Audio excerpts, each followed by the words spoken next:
કેમ છો વિદ્યાર્થી મિત્રો? મજામાં ને? આજે આપણે સ્ટાન્ડર્ડ 6 સબ્જેક્ટ મેથ્સ ની અંદર આપણે જ્ઞાન સેતુનું પુનરાવર્તન જોઈશું. અહીંયા આપણને શું આપ્યું છે? ચોરસ દોરેલું છે. બરાબર? હવે અહીંયા આપણે આ નીચેની જે આકૃતિ છે એની શું શોધવાની છે? પરિમિતિ. શું શોધવાની છે? પરિમિતિ. બરાબર? તો આપણે અહીંયા ચોરસ દોરેલું છે. હવે આપણે ચોરસની પરિમિતિ શોધવી તો શું કરવાનું બેટા? ચોરસની પરિમિતિ એટલે કે ચાર બાજુના માપનો સરવાળો. બરાબર? કેટલી બાજુના? ચાર બાજુના માપનો સરવાળો. તો અહીંયા આપણે ચોરસ છે એની ચાર બાજુના માપનો સરવાળો શોધવો છે. તો શું કરીએ આપણે? તો ચોરસની પરિમિતિ બરાબર શું સૂત્ર હશે? ચારે બાજુના માપનો સરવાળો. બરાબર? ચારે બાજુના માપનો સરવાળો. બરાબર? હવે અહીંયા ચારે બાજુના માપનો સરવાળો કરવો છે તો શું કરીશું? જુઓ, ચાર બાજુ એટલે અહીંયા 2 છે તો અહીંયા પણ કેટલી આવે? 2 સેમી. અહીંયા પણ કેટલા આવે? 2 સેમી. અહીંયા પણ કેટલા આવે? 2 સેમી. બરાબર? કેટલા આવે? 2 સેમી. તો અહીંયા આપણે 2 સેમી વત્તા 2 સેમી વત્તા 2 સેમી વત્તા 2 સેમી. બરાબર? તો કેટલા થશે બાળ મિત્રો? 2 2 4 2 6 2 8 સેમી. બરાબર? ચોરસની પરિમિતિ એટલે કે ચારે બાજુના માપનો સરવાળો. બરાબર? હવે એ જ રીતે આપણને અહીંયા બીજું એક ચિત્ર આપ્યું છે. આ છે લંબચોરસ. બરાબર? લંબચોરસની અંદર અહીંયા આપણને આપ્યું છે 5 સેમી. બરાબર? તો અહીંયા લંબચોરસ આપેલું છે 5 સેમી છે. બરાબર? તો અહીંયા પણ કેટલું થશે? 5 સેમી. બરાબર? તો અને અહીંયા આપ્યું છે 1 સેમી. તો આ બાજુ કેટલા થશે? 1 સેમી. બરાબર? એટલે કે બાળ મિત્રો શું થાય? લંબચોરસમાં લંબાઈ અને પહોળાઈ. લંબાઈ બે બાજુ કેવી છે? સરખી. અને આ બે બાજુ શું છે? પહોળાઈ. બરાબર? તો અહીંયા શું સૂત્ર હશે? લંબચોરસની પરિમિતિ બરાબર શું સૂત્ર આવે? તમે આગળના ધોરણમાં શીખી ગયા છો. 2 ગુણ્યા લંબાઈ વત્તા પહોળાઈ. બરાબર? તો અહીંયા શું મૂકીશું? 2 ગુણ્યા લંબાઈ કેટલી છે? 5 વત્તા પહોળાઈ કેટલી છે? 1 સેમી. બરાબર? 2 ગુણ્યા 5 ને 6 બરાબર 12 સેમી. બરાબર? આ રીતે પણ આપણે શોધી શકીએ. અને બીજી કઈ રીત છે? લંબાઈ એટલે કે 5 સેમી અને 5 સેમી. બરાબર? તો 5 + 5 + 1 + 1 લંબાઈ વત્તા પહોળાઈ વત્તા લંબાઈ વત્તા પહોળાઈ. એ સૂત્ર પણ આપણે વાપરી શકીએ છીએ. એટલે કે 5 + 1 + 5 + 1 5 ને 5 10 10 ને 11 11 ને 12. એ રીતે પણ આપણે દાખલાનો જવાબ શોધી શકીએ છીએ. બરાબર? હવે આપણને ત્રીજી આકૃતિ આપી છે કે આ રીતે આપણને આકૃતિ આપી છે.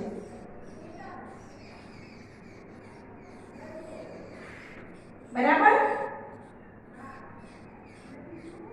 તો અહીંયા આપણને આપ્યું છે 1.5 સેમી. પહેલા વિચારો કે આ કઈ આકૃતિ છે? જો આ એક બાજુ, આ બીજી, આ ત્રીજી, આ ચોથી, આ પાંચમી. બરાબર? અને આ છઠ્ઠી. 6 બાજુ છે. બરાબર? કેટલી બાજુ છે? 6 બાજુ. 6 બાજુ એટલે શું કહેવાય? પહેલા તો ષટકોણ. બરાબર? તો આની 6 બાજુનું માપ કેવું હોય બેટા? સરખું. અહીંયા 1.5 તો અહીંયા પણ કેટલું હોય? 1.5 સેમી. અહીંયા પણ કેટલું હોય? 1.5 સેમી. અહીંયા પણ 1.5 સેમી. અહીંયા પણ 1.5 સેમી અને અહીંયા પણ 1.5 સેમી. બરાબર? બધી બાજુ કેવું છે? સરખું. બરાબર? હવે બધી બાજુ સરખું છે તો આપણે શું કરીશું? તો ષટકોણની પરિમિતિ બરાબર શું સૂત્ર આવે બેટા? 6 બાજુના માપનો સરવાળો.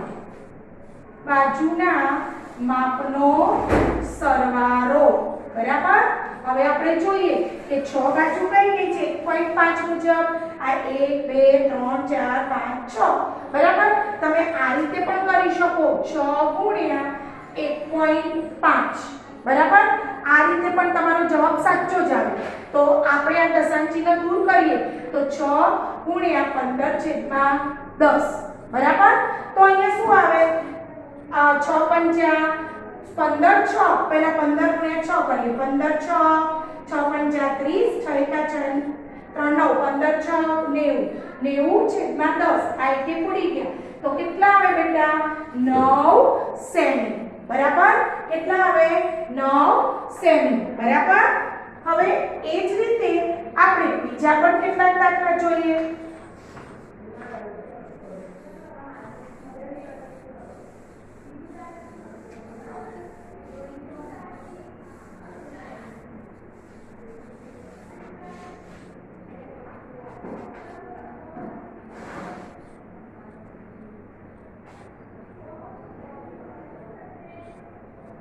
ચાલો હવે અહીંયા આપણને આપ્યું છે આવી રીતે એક આકૃતિ આપેલી છે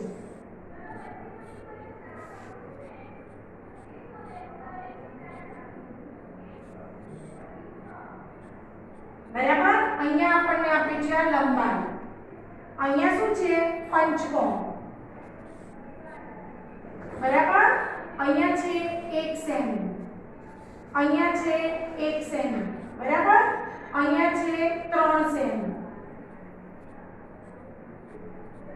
અને અહીંયા આપેલું છે 1 સેમી બરાબર તો હવે આપણે આની પરિમિતિ શોધવી છે તો આપણે શું શોધીશું પરિમિતિ બરાબર શું લખાય પરિમિતિ બરાબર આવી આકૃતિ આપી હોય ત્યારે પરિમિતિ એટલે શું બધી બાજુના માપનો સરવાળો જુઓ અહીંયા કેટલા આપેલા છે આપણને 1 સેમી તો અહીંયા પણ કેટલું થાય 1 સેમી 3 સેમી તો અહીંયા પણ કેટલું થશે 3 સેમી અહીંયા 1 સેમી તો અહીંયા પણ 1 સેમી અહીંયા 1 સેમી તો અહીંયા પણ 1 સેમી છે બરાબર તો અહીંયા શું સૂત્ર મૂકીશું આપણે બાળ મિત્રો તો આકૃતિની પરિમિતિ બરાબર બધી બાજુના માપનો સરવાળો બધી બાજુના માપનો સરવાળો બરાબર તો અહીંયા બધી બાજુ એટલે જુઓ 3 સેમી વત્તા 1 સેમી વત્તા 3 સેમી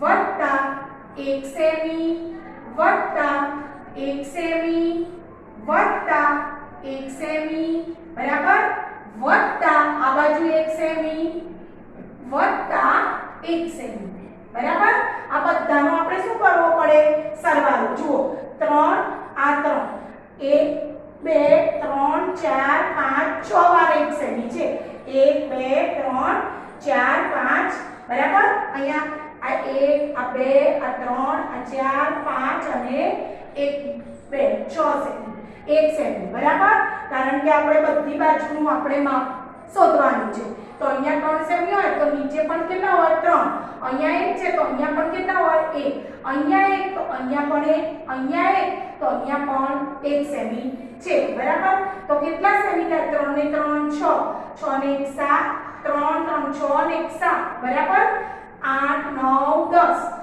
11 અને 12 કેટલા સેમી થયા બાળ મિત્રો 12 સેમી તો આકૃતિની પરિમિતિ જવાબમાં આકૃતિની પરિમિતિ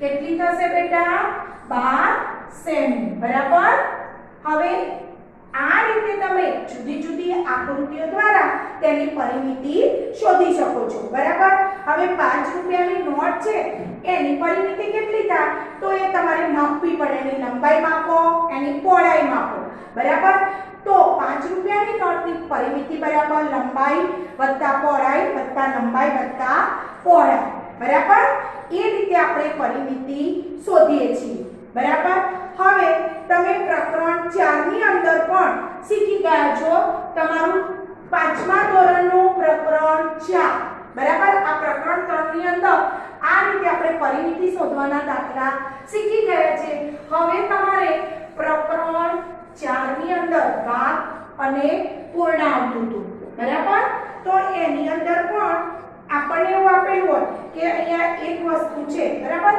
આ એક આકૃતિ છે એની અંદર આપણને આપ્યું છે કે 3/16 બરાબર, ખાલી જગ્યા તો આમાં 16 ભાગ કરવામાં આવશે બરાબર. તો આપણે પહેલા તો 16 કરવા પડે, 1 2 3 4 5 6 બરાબર. એ જ રીતે 7 અને 8 હવે અહીંયાથી વચ્ચે લઈ લીધું તો કેટલા ભાગ થયા? 16 ભાગ થયા. અહીંયા આપણને પૂછે 3/16 તેમાંથી કેટલા ભાગ લેવા પડે? આપણે 3 ભાગ બરાબર. આ 3 ભાગ લઈ લીધું તો આ શું કહેવાય? 3/16 બરાબર. આ રીતે તમે ભાગ પણ પાડતા શીખી ગયા છો. હવે એક સફરજન છે તો એના તમે 2 ટુકડા પણ કરી શકો છો અને એના 4 ટુકડા પણ કરી શકો ને બેટા? આ રીતે ગોળ સફરજન હોય તો આ 2 ટુકડા થાય છે બરાબર, પણ એમાંથી પણ બીજા અડધા કરીએ તો કેટલા ટુકડા થાય? 4 ટુકડા કરી શકીએ છીએ બરાબર. હવે એ જ રીતે તમે અહીંયા આપણને કેટલીક આકૃતિ આપી છે બરાબર, એમાં તમારે ભાગ પૂર્ણ કરવાનો છે બરાબર. અહીંયા આપણને આકૃતિ આપી છે બરાબર, તો આ કયો ભાગ છે બરાબર? તો તમારે અહીંયા આકૃતિ આપી છે એની સામે ભાગ લખવાનો છે બરાબર. અહીંયા બીજી આકૃતિ આપણને આ રીતે આપેલી છે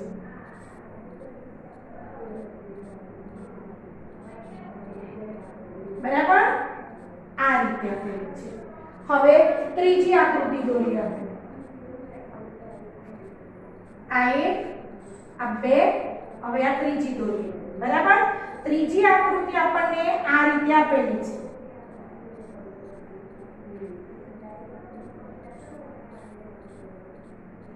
બરાબર. આ રીતે આપણને ત્રીજી આકૃતિ આપી છે. પછી બરાબર આ રીતે આપણને ચોથી આકૃતિ આપેલી છે 1 2 3 4 અને 5 ભાગ બરાબર, એટલે કેવી થાય? પંચકોણ બરાબર.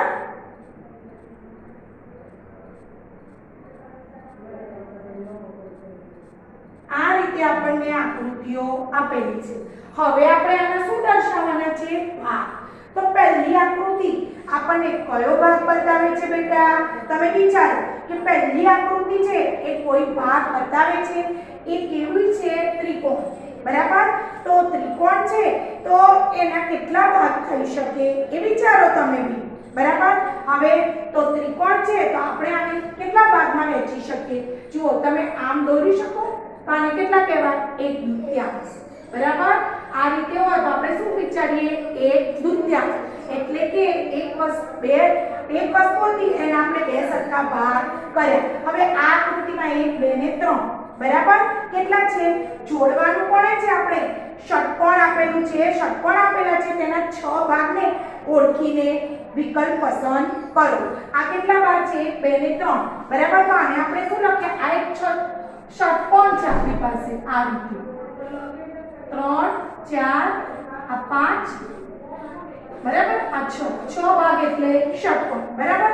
આમ જોડેલું છે બરાબર. ષટકોણ છે તો એની 6 ભાગ પ્રમાણે 1 2 ને 3 તો કેટલા ભાગ થાય? 3 ષષ્ઠમાંશ. અહીંયા કેટલા છે? 1 2 3 ને 4 તો કેટલા થાય? 4 ષષ્ઠકોણ બરાબર. 1 2 ને 3 4 5 6 તો કેટલા થાય? 1/6 બરાબર. ખ્યાલ આવે બેટા? બરાબર. ખબર પડી તમને? આ રીતે આપણે ચલો બેટા હવે પ્રકરણ 1 ના કેટલાક કોયડા ઉકેલના દાખલાનું પુનરાવર્તન કરીશું બરાબર. એક શર્ટ સીવડાવવા આપણે શું કરવું પડે છે? સીવડાવવા માટે 2 મીટર 15 સેમી કાપડની જરૂર છે. 15 સેમી કાપડની જરૂર છે બરાબર. કેટલા મીટર? 2 મીટર 15 સેમી કાપડની જરૂર છે. 40 મીટર કાપડમાંથી કેટલા શર્ટ બને? બરાબર. 40 મીટર કાપડમાંથી માંથી કેટલા શોર્ટ બને, કેટલા શોર્ટ બને અને કેટલું કાપડ બચશે, બરાબર, અને કેટલું કાપડ બચશે, બરાબર. આવો આપણને કોઈના ઉકેલ આપેલો છે. તો હવે પહેલા વિચારો કે એક શર્ટ બનાવવા માટે કેટલું કાપડ જોઈએ છે? 2 મીટર 15 સેમી, બરાબર. તો અહીંયા આપણે શું કરીએ? 2 મીટર 15 સેમી એને આપણે સામા ફેરવીશું બેટા? સેમીમાં. કેમ? કારણ કે અહીંયા 2 મીટર છે, અહીંયા 15 સેમી છે. 15 સેમીને આપણે મીટરમાં નથી ફેરવતા, પણ મીટરને આપણે સામા ફેરવી દઈએ છીએ? સેમીમાં. તો 2 મીટર બરાબર 200 સેમી વત્તા 15 સેમી બરાબર કેટલા થશે? 215 સેમી, બરાબર. કેટલા થશે? 215 સેમી, બરાબર. હવે આપણે શું છે કે એક શર્ટ સીવડાવવા કેટલું કાપડ જોઈએ? 2 મીટર 15 સેમી. તો 40 મીટર કાપડમાંથી કેટલા શર્ટ બને, બરાબર. તો આપણે સૂત્ર શું લખીએ? તો 40 મીટરને પણ સેમીમાં ફેરવીએ તો કેટલા આવે બેટા? 40 મીટરના સેમી કેટલા થાય? 4000 સેમી. કેમ? 1 મીટરના સેમી 100, 100 × 40 એટલે કેટલા થાય? 4000 સેમી, બરાબર. હવે આપણે સૂત્ર શું મૂકીએ કે 215 સેમી કાપડમાંથી બનતા શર્ટ બરાબર 1 માટે કેટલું છે આપણી જોડે? 4000 સેમી કાપડમાંથી બનતા શર્ટ બરાબર કેટલા, બરાબર. તો અહીંયા આપણે શું કરીશું? 4000 ગુણ્યા 1 છેદમાં 215, બરાબર. આપણે ભાગાકાર કરવો પડશે. કેમ? કારણ કે આપણે કેટલા શર્ટ બને, કેટલું કાપડ વધે એવું પૂછ્યું છે. કેટલું કાપડ બનશે એટલે આપણને ખબર છે કે ભાગાકાર કરીએ તો શેષ વધવાનું છે, બરાબર. તો 400 ભાગ્યા આપણે કેટલા કરવા છે? 215. હવે તમને એવું થાય ટીચર આટલો મોટો ભાગાકાર કેવી રીતે થાય, બરાબર બેટા? તો તમારે અહીંયા પાંચનો ઘડિયો વિચારવાનો. પાંચના ઘડિયામાં 40 કેટલા આવે? 5 * 40. તો પહેલા આપણે 215 ને 8 વડે ગુણી જોઈએ. 8 × 5 = 40 વધી આવી 4, 8 × 8 ને 4 12 વધી આવી 1, 8 × 2 16 ને 1 17 થઈ ગયા. તો આ કેવા થઈ ગયા? 1720 થઈ ગયા. જ્યારે આપણી પાસે 4000 છે પણ આપણે કેટલા લેવાના? 400 છે, બરાબર. તો પછી આપણે કેટલા વિચારીએ? તો આપણે હવે ચારે વિચારીએ. 4 × 5 = 20, 4 × 4 ને 2 6, 4 × 8 ને 9 એ પણ મોટા થઈ જાય છે. તો આપણે 2 વિચારીએ. 5 × 10, 2 × 2 ને 3 અને 4 ના 4 એ પણ કેવા થઈ ગયા? મોટા થઈ ગયા, બરાબર. તો કેટલાય ભાગ ચાલશે? 1 1 છે. 215 એકા 215 એકા. તો અહીંયા 9 છે, અહીંયા 10, અહીંયા આવ્યા 3. 10 માંથી 5 જાય તો 5, 9 માંથી 1 જાય તો કેટલા રહે? 8. 3 માંથી 2 જાય તો કેટલા રહે? 1, બરાબર. હવે અહીંયા ઉપરથી શું ઉતારીશું આપણે? 0, બરાબર. કેટલા ઉતાર્યા આપણે? 0 ઉતાર્યા. હવે તમે વિચારો કે અહીંયા આપણી પાસે કેટલા છે? 1850. તો તમે આ 2 નો ઘડિયો બોલો. 2 × 8 = 16, બરાબર. તો 215 × 8 કરીશું. 8 × 5 = 40 વધી આવી 4, 8 ને 4 12 વધી આવી 1, 8 × 2 16, 16 ને 1 17, બરાબર. તો કેટલાય ભાગ ચાલશે બેટા? 8 8 કેટલા આવે? 1720. 0 5 માંથી 2 જાય તો કેટલા વધે? 3. અને 8 માંથી 7 જાય તો કેટલા વધે? 1. હવે અહીંયા 215, અહીંયા 130 ભાગ ચાલશે બેટા? ના ચાલે. તો પહેલા તો કેટલા શર્ટ બની જશે? 18 શર્ટ બની જશે, બરાબર. તો 18 શર્ટ બને, બરાબર. હવે આપણી પાસે કેટલું કાપડ બાકી રહ્યું? 130, બરાબર. તો 130 નો મતલબ શું થાય બેટા? કે 130 છે એને આપણે મીટર અને સેમીમાં ફેરવવા પડે. કેમ? કારણ કે 1 મીટરના સેમી કેટલા છે? 100. તો આપણી પાસે તો 130 છે તો 36 સેમી કાપડ બાકી રહે. બરાબર. આ આપણે કેમ આને સેમીમાં ફેરવી દીધું કે આપણો ભાગાકાર કેવો બની ગયો? સેલો. બરાબર. એટલે આપણે મીટરને શામાં ફેરવી દીધા હતા? સેમીમાં. ખ્યાલ આવી ગયો બેટા? બરાબર. તો હવે આવતા લેક્ચરની અંદર આપણે પ્રકરણ 2 જોઈશું. Thank you.